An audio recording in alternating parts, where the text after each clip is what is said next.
va a hacer el PRD para salir de su laberinto interno que se agudizó con la elección en el Estado de México y las deserciones, especialmente en el Senado, de algunos de sus militantes connotados para pasarse a Morena en uno de los efectos fuertes de la cargada hacia López Obrador? De esto vamos a hablar hoy en Opiniones Encontradas. Gracias por estar con nosotros en este programa en el que todas las ideas se pueden cuestionar siempre que se debatan. Del líder de los senadores del PRD, Miguel Barbosa, de respaldar la candidatura presidencial de López Obrador, ha agudizado la crisis interna que arrastra desde la decisión de su ex candidato presidencial para la formación de su propio partido, Morena. Tras sufrir su peor ruptura desde que se fundó en los años 90, el fantasma que recorre al PRD es la cargada hacia López Obrador que podría acabar por desfondarlo y dejar hueco el cascarón que cobija a las corrientes o tribus hacia 2018. La bancada en el Senado es un buen ejemplo de su crisis, pues de 22 legisladores, una decena han salido de sus filas, aunque sin abandonar administrativamente la fracción por las prerrogativas. A estos legisladores y a funcionarios de gobiernos perredistas que apoyan a AMLO se les llama pejerredistas por el atractivo electoral que representa el tabasqueño. La corriente hegemónica del PRD, los Chuchos, ha pedido la renuncia de su dirigente Alejandra Barrales por permitir la sangría de legisladores en el Senado sin expulsarlos de la bancada, lo que confirma que López Obrador es el principal factor de disolución de un partido en franca caída electoral y en las preferencias ciudadanas. El difícil escenario electoral augura una nueva confrontación entre las corrientes. Una parte de Nueva Izquierda impulsa una eventual alianza con el PAN para 2018, en tanto que otro bloque de corrientes aún respaldan a Miguel Ángel Mancera y otros más al gobernador de Michoacán, Silvano Aureoles. ¿Está en peligro de extinción, como advirtiera su expresidente Carlos Navarrete? Posiciones. 1. Jesús Zambrano, expresidente nacional del PRD, aplaudió los autodestapes presidenciales de Silvano Aureoles, Miguel Ángel Mancera y Graco Ramírez, que desmienten los escenarios de desastre para el PRD. 3 liderazgos propios han levantado la mano para construir una gran coalición electoral que gane la confianza de la sociedad rumbo al 2018. 2. Para el perredista Fernando Balaunzarán, si no se toman acciones se corre el riesgo de que el tabasqueño desfonde al PRD. Estamos pagando los costos de no hacer la alianza en el Estado de México con el PAN, explica. 3. La fractura del PRD ejecutada por AMLO sí fue un severo golpe, reconoce el exdirigente nacional del PRD, Jesús Ortega. 4. Las deserciones son un problema serio. Los que han renunciado se fueron porque piensan que sí pueden obtener un cargo diferente, en Morena. Cuestiona el vicepresidente del Senado, el perredista Luis Sánchez. 5. AMLO da la bienvenida a Barbosa. Morena abre sus puertas a hombres de buena voluntad, dice. Arrancamos con Opiniones Encontradas. Muchas gracias por estar con nosotros. Hoy vamos a hablar de la crisis del PRD y para esto me da muchísimo gusto que nos acompañe hoy aquí en el estudio Fernando Balaunzarán, dirigente del Grupo Galileo, exdiputado. Oye, pues muchas gracias. Y además amigo de este programa, ha venido un montón de veces, usted ya lo conoce. Oye, pues siempre es un placer estar contigo, Pepe, y la verdad es que, pues sí, yo desde que me acuerdo hablamos de la crisis del PRD, parece ya una contradicción que la crisis sea permanente. Parece un bolero. Pero sí, claro, pero creo que en este momento sí estamos en un momento muy delicado y hay que entrarle y encontrarle salidas porque la izquierda democrática tiene que tener una expresión, pero pues sí se han cometido errores, tenemos una vida tribal fratricida y de escasa visión, pero pues ojalá que pese más el espíritu, aunque sea de sobrevivencia, ¿no? La verdad es que en 2016 nos fue bien en la estrategia de las alianzas amplias. Pensaríamos que lo que hay que hacer es repetir lo que te da éxito.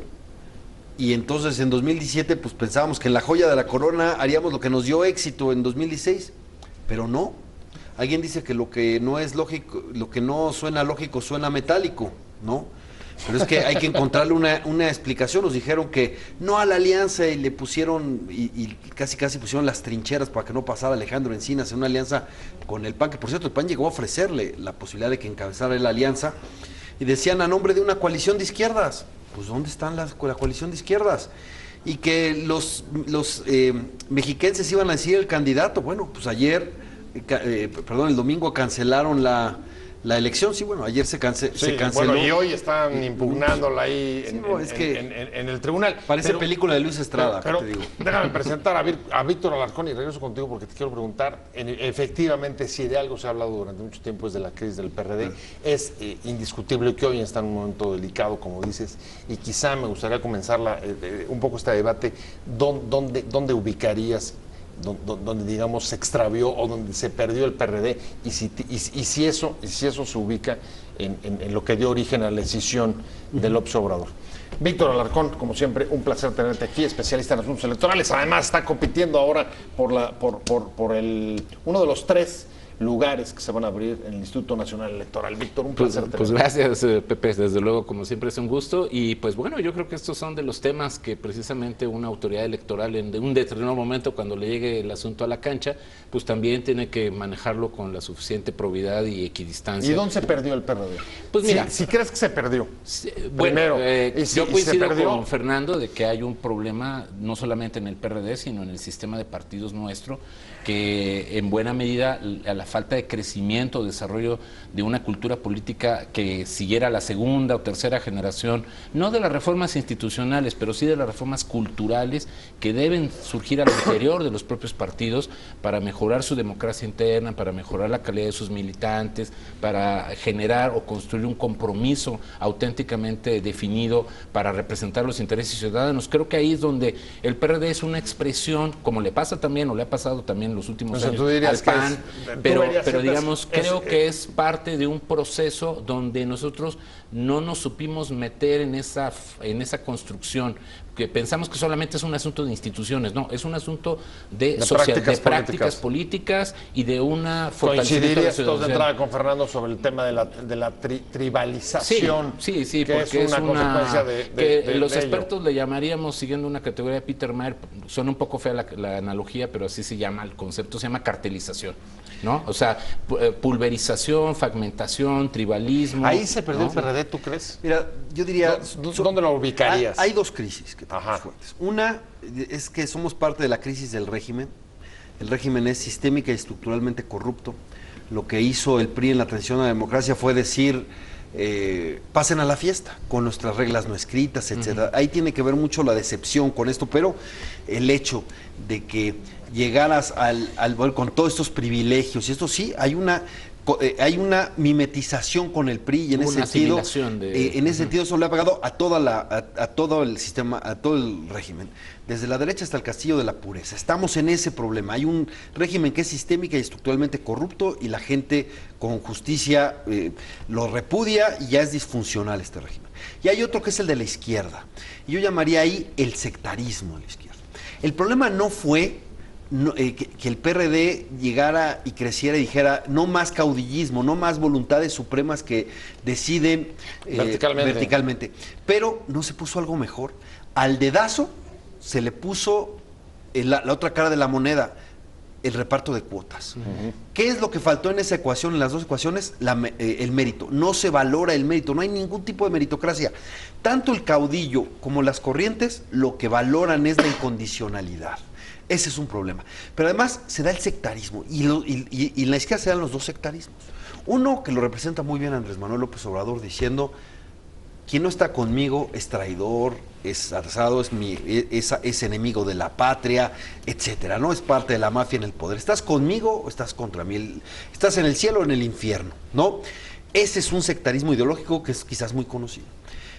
Por supuesto que ha contaminado mucho las cosas, que ha generado fanatismo, intolerancia, y nada más hay que ver a los en redes sociales cómo atacan, etcétera. Sí hay eso, ¿no?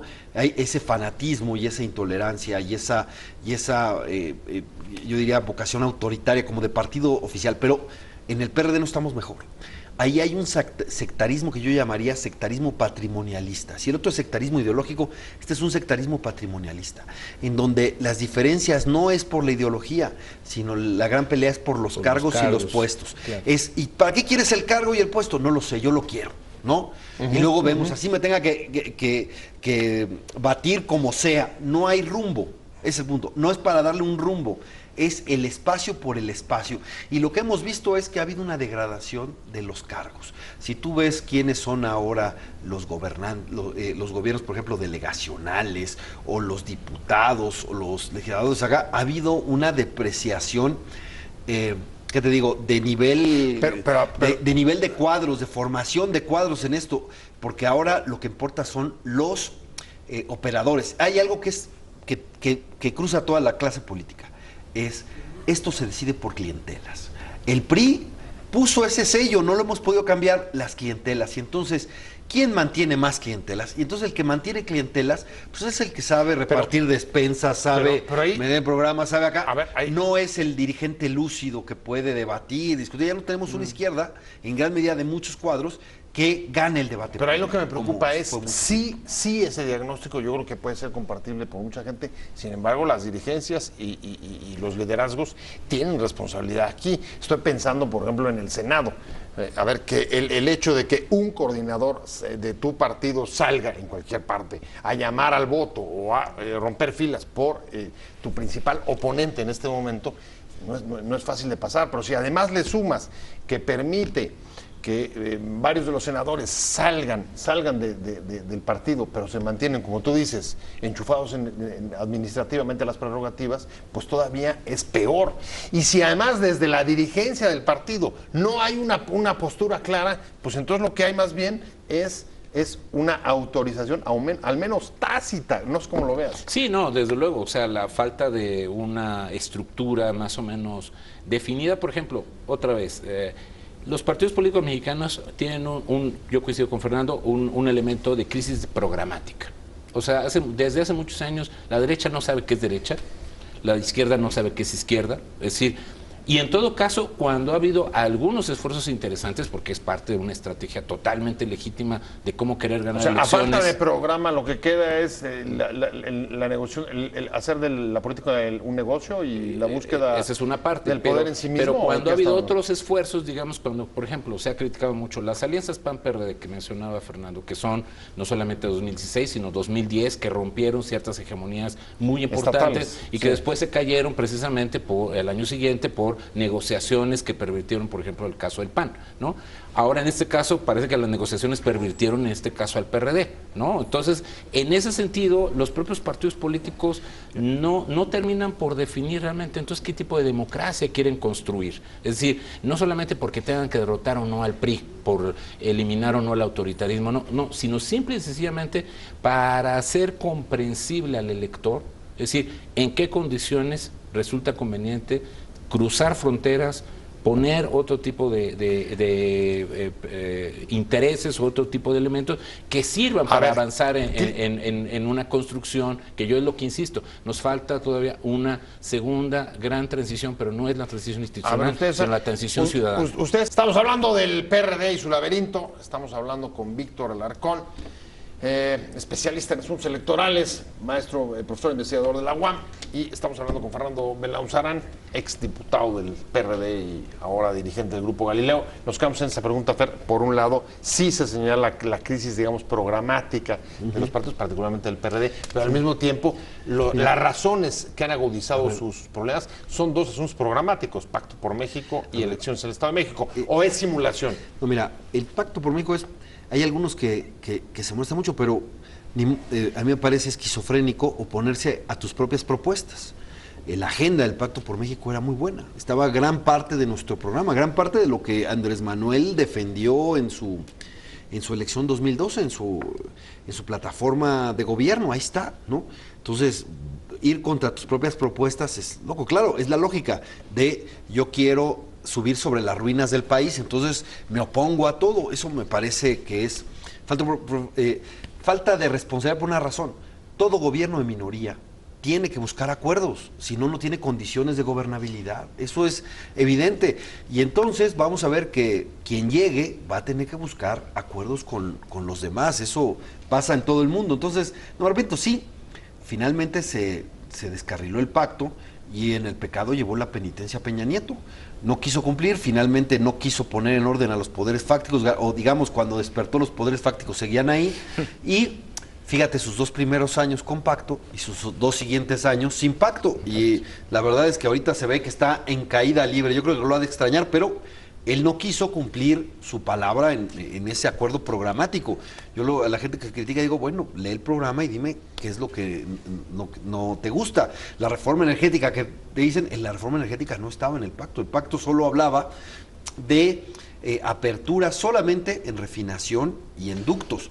Y la otra parte, entonces, pero ¿cuál es el punto aquí clave? Que yo creo que es el punto de podemos llegar a acuerdo, no solo la izquierda, sino también la derecha democrática, que es el cambio de régimen. Si reconocemos que este régimen es disfuncional, entonces diseñemos otro, ¿no? Yo pienso que el parlamentarismo sería mucho más virtuoso que el nuestro, pero si se quiere, demos el paso con gobiernos de transición como medidas transitorias o de paso hacia allá, pero lo que sí es que no podemos seguir como estamos, hay que hacerlo ahora. Hay 2 elementos. Uno, la intervención de los gobiernos en las decisiones de los partidos de oposición, ¿no? En donde los estatales, ¿qué es decir? Sí, estatales y a veces federales también. Okay. En donde, bueno, el PRI hace su trabajo en el sentido de ellos operan sus alianzas con sus partidos cercanos y operan que los partidos de oposición no se junten, ¿no? Ese es un elemento de atraso tremendo. Y lo que sucede en el Senado, pues bueno, ahí perdón, pero Barbosa es un monumento viviente al oportunismo político, ¿no? Eso de que primero era Chucho radical, estuvo defendiendo las alianzas PAN-PRD con todo en 2010, y luego va cambiando, cuautemista, mancerista, luego con Andrés, luego muy cercano a las televisoras, luego muy cercano a Castillejos, le dice al presidente yo te cuido, etcétera. Pues y la verdad es que pues uno necesita pues cierto, tener cierta luz, cierto, como sería como un faro guía, y el faro guía es el partido, y ellos decidieron separarse del partido, entonces cada quien va a su santo, y no es la excepción quien no está en el partido y está en el grupo parlamentario, ya parece que es la regla, parece que él lo alienta, y la pregunta es, es, yo te pego con una mano y te cobro con la otra, ¿no? Porque lo único que lo mantiene como coordinador pues es la lucha por las subvenciones, que siguen siendo opacas porque las 2 cámaras siguen sin cumplir la Ley General de Transparencia, pero bueno, ese es otro tema. Así es, el Senado olvidó todas sus planes sobre transparencia, pero en efecto ahí entonces la pregunta, digo, si estás de acuerdo con lo que dice Fernando, es, a ver, ¿hasta dónde, Víctor, la colaboración de un partido de oposición, por ejemplo, la que hizo el PRD y el PAN en el pacto, hasta dónde acaba debilitando a la propia oposición en un régimen presidencial y, como dice Fernando, de intervención fuerte? Pero yo haría esa diferenciación, ¿no? Porque una cosa es negociar y otra es colaborar, ¿no? Porque creo que cuando tú negocias, tú mantienes tu posición teniendo las discrepancias que sean necesarias. Eso es negociar. Pero colaborar, que esa es la confusión, que muchas veces eso ya pasa al nivel de entreguismo, a la simulación democrática, a generar una oposición que no es oposición, que se acomoda según cómo es esa pues la pedrada. Ese es otro gran Vamos tema. a lo concreto, ¿no? ¿El pacto debilitó al PRD o no? El pacto yo creo que precisamente en sus resultados a posteriori, porque no supo aquilatar los éxitos que pudieron haberse reclamado dentro de esa negociación, creo que precisamente es uno de los elementos de fondo, como también le pasó al PAN. O sea, la lucha entre Madero y Anaya por el control del partido es clarísima. Bueno, eso genera la primera gran decisión con la salida de López Obrador. Así es. Y la segunda... Bueno, Andrés Manuel sale antes del pacto. Eso es una mentira que él dice, para usar el término de moda, es su dato alternativo, su hecho alternativo. Pero la verdad es que dimensión paralela. Él se va por así de agosto y el pacto se conoció hasta prácticamente casi llegando a diciembre, casi a la toma de posesión. Es una de sus, eso la evidencia demuestra que ahí no dice, la verdad él se fue porque era su ruta, ya construir su partido y en esa estaba. Pero además recordemos la licencia que él pidió como militante en 2009 para hacer campaña y hay que decir una cosa, con PT y Movimiento Ciudadano. Parte de su éxito es, él apostó al fracaso del gobierno, ¿no? Y estamos ante un fracaso del gobierno, entonces, le salió, ¿qué decir que le salió la es que estamos en un sistema en donde el incentivo es oponerse, bloquear, detener, ¿no? Que le vaya mal al que está para que me den la oportunidad a mí. Y el país, bien, gracias, ¿no? Entonces, cuando tenemos que pensar en un cambio de régimen, es como cambiamos los incentivos para que puedan generarse mayorías estables ¿no? Y que el gobierno no juegue a capitalizar lo que se hace y la oposición no juegue a bloquear y a que le vaya mal al país. Ahora, para hacer paradójicamente, electoralmente, ¿no? paradójicamente de la multiplicación de candidatos, digo, salvo uno o dos, no veo a ninguno preocupado sobre qué hacer al día siguiente de los comicios, ni cómo gobernar, ni el cambio de régimen. Los veo interesados en ver cómo se posicionan. Es que siguen en esta mitología de que la persona adecuada es la que va a cambiar todo. No se dan cuenta que esto es estructural y sistémico. Mira, es de risa que diga Andrés Manuel que no le gusta el Sistema Nacional Anticorrupción y que con el ejemplo, con la ósmosis, que no le funcionó con Ponce, por cierto, y tampoco le está funcionando con Monreal, también esa ósmosis prefiere voltear hacia otro lado. Ese asunto de que con mi sola presencia yo voy a acabar con la corrupción es un absurdo. Y en el régimen presidencialista ya está incubada la corrupción, es sistémica. ¿Por qué? Porque la corrupción no solo sirve para el enriquecimiento de malos funcionarios, la corrupción es una fuente primordial de financiamiento de la política también, de la política y de las elecciones, ¿no? En una lógica en donde cada partido busca tener clientelas y mantenerlas y ahora sí, eso es muy horroroso, necesitas ingresos. Entonces, para muchos la corrupción es incluso algo de sobrevivencia política, no solo de enriquecimiento, sino de sobrevivencia política. Así trabaja el sistema. Por eso es tan importante cambiar las reglas del juego, el tablero. Necesitamos otro régimen. ¿Tú ves al electorado interesado en cambiar las reglas del juego? Bueno, yo sí me considero todavía como parte del electorado, como tú, como yo, claro, digamos, que estamos. Pero el electorado en general, digamos que necesitamos... A ver, entonces estás viendo las preferencias electorales. Claro. ¿Qué dicen las preferencias electorales? Pues Andrés, exacto. Andrés entonces, en primer lugar. ¿tú ves muy preocupada a la gente por eso? No. O sea, yo creo que más bien es una reacción instintiva, como bien dice Fernando, de buscar una solución. Claro, mientras otros discursos están demasiado entrampados o demasiado dedicados precisamente a ese posicionamiento, un poco hacia ganar la candidatura al interior, pues Andrés Manuel pues tiene un camino abierto y entonces eso le da una ventaja momentánea, comparativa, pero que evidentemente tendría que nivelarse en el momento en que otros candidatos finalmente puedan tomar ahora sí de fondo la agenda y el debate. Hay una cosa que hay que ponerlo en perspectiva.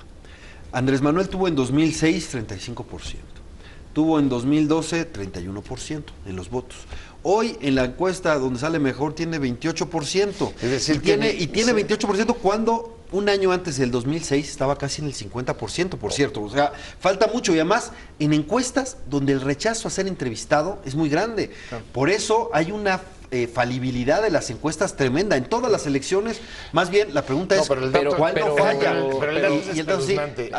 Puedes tener un ganador con menos de 30%. Claro. Perfecto, uno de los puntos que hoy se señalan como escenario de próximos enfrentamientos, confrontaciones al interior del PRD, lo que agudizaría más su difícil situación interna es la política de alianzas. Algunos quieren una alianza con el PAN, otros, por ejemplo, algunos de sus gobernadores están lanzándose y se han destapado como candidatos a la presidencia. Fernando, tú estás más bien dentro de las posturas. Sí, yo estoy por hacer la alianza más amplia posible frente al PRI. Hay que cambiar este régimen. Entonces hagamos esto teniendo eso como guía, como punto fundamental, el cambio de régimen, que se venga quien quiera hacer un gran polo para disputar el 2018 y lograrlo. Imagínense, decía, quien llegue, así sea Andrés Manuel, lo que digo, no está en las condiciones que quiere él darse, él quiere ya decir prácticamente que es un trámite la elección, es parte de su estrategia, por eso provoca la cargada, etcétera. Pero, aunque no está así, tiene posibilidades de ganar, no se lo quito, puede ser el próximo presidente, pero ¿qué va a hacer? Pues va a buscar, porque no va a tener mayoría en el Congreso, va a pedirle a los otros partidos que tengan la responsabilidad y solidaridad con el gobierno que él no tuvo con ellos, ¿no? Ese es su primer problema que va a tener. ¿Y cómo va a darle incentivos para decirles, no les conviene oponerse? Mejor acuerden conmigo, porque el que llegue necesita construir mayorías y a lo mejor tiene los mismos problemas. Por eso necesitamos hacer que la construcción de mayoría sea incentivada y con eso, pues entonces cambias cambias la dinámica y la cultura de hacer, o la forma de hacer política en México. Quien llegue necesita construir mayorías y lo que nosotros buscaremos, por lo menos los Galileos, es hacer un gran polo democrático con esa bandera, cambio de régimen. y con ese cambio de régimen, que también tendrá que ver, por supuesto, cuestiones económicas. ¿Por qué está fracasando la democracia liberal frente a la tentación a los populistas, populista, de derecha o de izquierda? ¿Por qué? Porque falta un hecho. La democracia liberal no está cumpliendo expectativas sociales importantes. Por eso yo quiero poner un elemento ahí. A la democracia liberal hay que agregarle la democracia económica. Tiene que servir para que haya pues, una mejor redistribución de la riqueza, que no haya la tremenda desigualdad que existe. Ese me parece que es uno de los problemas por los cuales en grandes sociedades se están desengañando de esto. Entonces, la democracia, decía hoy Silva Herzog en su texto, tenemos que romper no solo con los populismos, sino también con los tecnócratas. Y yo creo que es tener esa sensibilidad para entender que la democracia tiene que servir también para mejorar las condiciones de vida de las mayorías. Si no se entiende eso, entonces no nos extrañemos que los populismos sigan creciendo, amenazando las libertades y los derechos. Una amplia alianza, incluso con el PAN, para salir del PRD de su laberinto. Bueno, es una buena idea fuerza, pero precisamente yo sí diría que hay que ponerle como muchos más números, muchos más elementos más precisos. Creo que un inicio como fue la intervención del PRD en el Pacto por México era una buena base, se lograron cosas muy interesantes, precisamente como el gobierno de coalición, pero yo creo que es necesario que el PRD también dé esa batalla al interior de su propia organización. O sea, convencer las propias tribus. Primero, antes que nada, porque si no, no tiene sentido, entonces, ¿y eso sobre qué se sostiene? Puedes ¿no? convencer a varias a tribus, a Bautista. A mí me sorprende la capacidad, o que te debo decir, el ánimo autodestructivo y suicida que hay en el PRD. A veces uno dice, por sobrevivencia, y no, están luchando por el timón de un barco que se hunde. Y no entienden que mejor. Pero alguien tiene sinceramente, ¿Barbosa es suicida? No, Barbosa cree cree que sumándose a la cargada, pues va a tener otro espacio. Futuro. Sí, porque él se había cortado mucho. Bueno, cuando tú rompes con quien te lleva, cuando tú rompes, prácticamente te peleas con todos los demás adentro de tu partido, pues entonces la huida hacia adelante. Sí, claro, cuando ves una opción, pues te vas por oportunismo, no tiene, aunque tampoco hay que decir que es definitivo, capaz de que en un mes tiene otro candidato, ¿no? Pero, más o menos. Otro ejemplo, Alejandra Barrales con la cancelación de la elección en el Estado de México, ¿es suicida? Están jugando a un proceso, digamos, de quién se puede quedar con la etiqueta. No, mira. O sea, eso es el poder de nominación. Ajá. O sea, y el poder de nominación es quién puede ser candidato y quién no puede ser candidato. Y eso parecería ser como el poder de bolsa. Es decir, como le pasa, como decía Fernando, cómo los gobernadores controlan a los partidos de oposición. Pues te financio o no te financio las campañas. ¿Qué es lo que hizo Moreno Valle en Puebla? Que con el PRD pues lo vulneró desde adentro. Entonces, ese tipo de situaciones, me parece a mí que el punto aquí importante, es decir, tiene que darse una batalla en el PAN, en el PRD o en cualquier partido político, precisamente por esa democracia liberal, número uno. Número dos, el punto muy importante es que también esa batalla, si no se puede dar por dentro, si es que hay un reconocimiento que ya no hay forma de crear esos consensos elementales para poder, digamos, dar un encauzamiento, entonces también sigue lo que dice Fernando, formar coaliciones de izquierda, pero ¿con quiénes? Con el PT, con Movimiento Ciudadano, con la candidatura zapatista, con Emilio Álvarez y Casa, claro, ¿con quién? ¿No? O sea, yo creo que ese sería el elemento interesante de empezar a traducir esta idea de conformar grandes mayorías, empezarla a traducir con nombres y adjetivos para que entonces el público en general empecemos a clarificar si la estrategia de coaliciones con PAN funciona o va por otro camino. Mira, antes de eso necesitas coherencia interna. Exacto. Pero, ¿qué podría? Ojalá tengamos esa audacia. Asumir la agenda ciudadana. La agenda ciudadana contra la partidocracia. Que el PRD se convierta en un instrumento de los ciudadanos para romper lo que ha sido una deformación del sistema de partidos, que es la partidocracia, con sus privilegios, con sus prebendas, son una especie de, es una víbora que se muerde la cola, ¿no?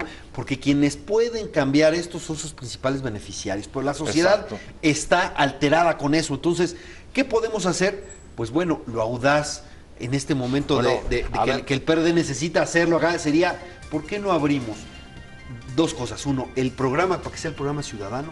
Dos, las candidaturas para que las candidaturas sean ciudadanas también. Y tres,